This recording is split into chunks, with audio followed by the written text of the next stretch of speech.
কি এক অবস্থা! রাত্রিতে খাওয়া দাওয়া করে থালা বাসন না ধুয়ে ঘুমাই গেছিলাম, একেবারে একাকার অবস্থা। মানে কি বলবো। হ্যালো এভরিওয়ান, আসসালামু আলাইকুম। আশা করি আপনারা সবাই ভালো আছেন, আমিও মোটামুটি ভালো আছি। আজকে সকাল সকালে উঠে পড়ছি, কালকে রাত্রিতে কোনো কিছু না করেই একটু বাসা, সবাই তো জানেন আমি নতুন বাসা চেঞ্জ করছি, তো খুঁটিনাটি তো কাজ থাকেই। তো রাত্রিতে আমি আমার হাজব্যান্ড মিলে একটু কাজ করছিলাম, ঠিক আছে। কাজ শেষ করে খাওয়া দাওয়া করতে করতে প্রায় 12:30 বেজে গেছে। তো তখন আমি আর কিছু করিনি, থালাবাটি কিচ্ছু মাজিনি, সব কিছু একাকার অবস্থা একেবারে। তার জন্য এখন সকাল সকাল উঠে পড়ছি, উঠে ব্রাশ করে চলে আসছি কিচেনে।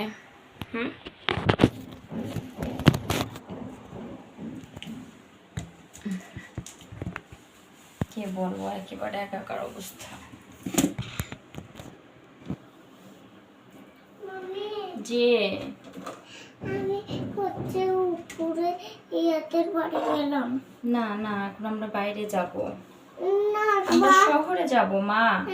আমরা শহরে যাব। তো না, এখন না পরে। এখন না, এখনই যাব শহরে। আমার মেয়ের এত বায়না, মানে বলা যাবে না, এত বায়না তার।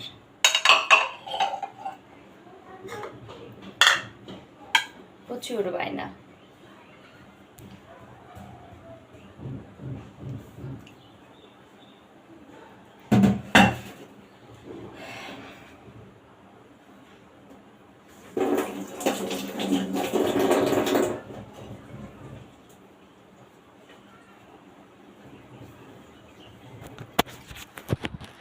এখন আমি নাস্তা তৈরি করব, কারণ আমার হাজব্যান্ডের আজকে প্যারেড আছে, ডিআইজি স্যার আসবে, এর জন্য প্যারেড আছে। তো সকাল সকালে উঠে পড়ছি বলতে এখন কিন্তু বাজে 6:12। আমি 6:12-তে কিন্তু ঘুম থেকে উঠে না, কিন্তু আজকে উঠে পড়ছি 6:12-তে। এখন তার জন্য রুটি বানাবো, কালকে রাত্রের মাংসর তরকার আছে, এটা একটু গরম করে দিব, একটা ডিম সিদ্ধ করে দিব, হয়ে যাবে। ঠিক আছে, তো আমি নাস্তা বানানোর পরে আসি। ওকে।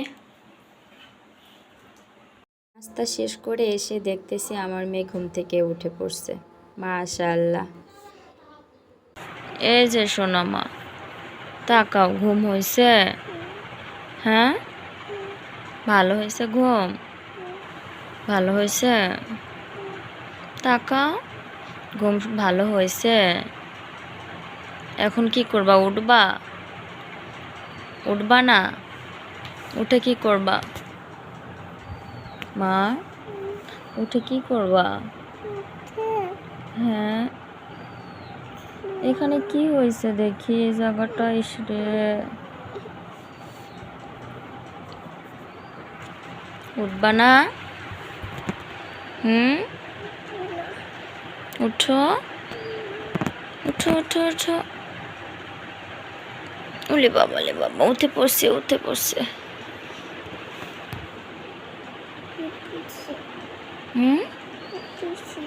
উঠিস? নে বাবা, নে বাবা।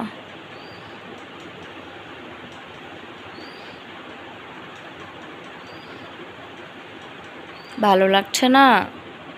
শরীর খারাপ লাগছে? কেন? তাকাও এদিকে। কেন খারাপ লাগছে কেন? জানো না? তো আমার অনেক তাড়াহুড়া করে আমাকে রান্না করতে হয়েছে, যার জন্য আমি দুপুরে রান্নাটা আজকে আপনাদের সাথে শেয়ার করতে পারি নাই। ঠিক আছে, আমি সকালে বলছিলাম যে আমার হাজব্যান্ডের আজকে প্যারেড আছে, তো সে প্যারেড থেকে এসে আবার দুপুরে খাবার খাবে। তো এই টেনশনে আর কি, যে সে রোদ থেকে আসতেছে, তাকে যদি তাৎক্ষণিক খাবার দিতে না পারি নিজেরই খারাপ লাগবে। তো এর জন্য আর কি তাড়াহুড়া করে রান্না করছি, রান্নাটা শেয়ার করতে পারি না। তো আমি আজকে চিকেন রান্না করছিলাম আর সবজি রান্না করছিলাম, কিন্তু আমার মেয়ের বাসায় চিকেন হবে না, সে বিরিয়ানি রোস্ট খাবে। তো তার বাবা আবার আসার সময় তার জন্য মোরগ পোলাও, ডাউল এবং গরুর মাংস রান্না করা গরুর মাংস নিয়ে আসছিল। সেটাই ভিডিও করে আপনাদেরকে আমার মেয়ে বলতেছে দেখাও মামি, ভিডিওতে দেখাও। তো তার জন্য সেটা ভিডিও করা হচ্ছে। ঠিক আছে। তুমি এটা কি খাচ্ছ? এখন বিকেলবেলা থেকে মুরগি রান খায় বলো। আর তুমি হচ্ছে যে এখানে কি ফেলছো এটা? চল হ্যাঁ, চল চিকেন তোমার ভালো লাগে? হ্যাঁ, চিকেন তোমার ভালো লাগে? তুমি এখানে বসো, সবাই তোমাকে দেখবে। এদিকে আসো, এখানে আসো, আসো,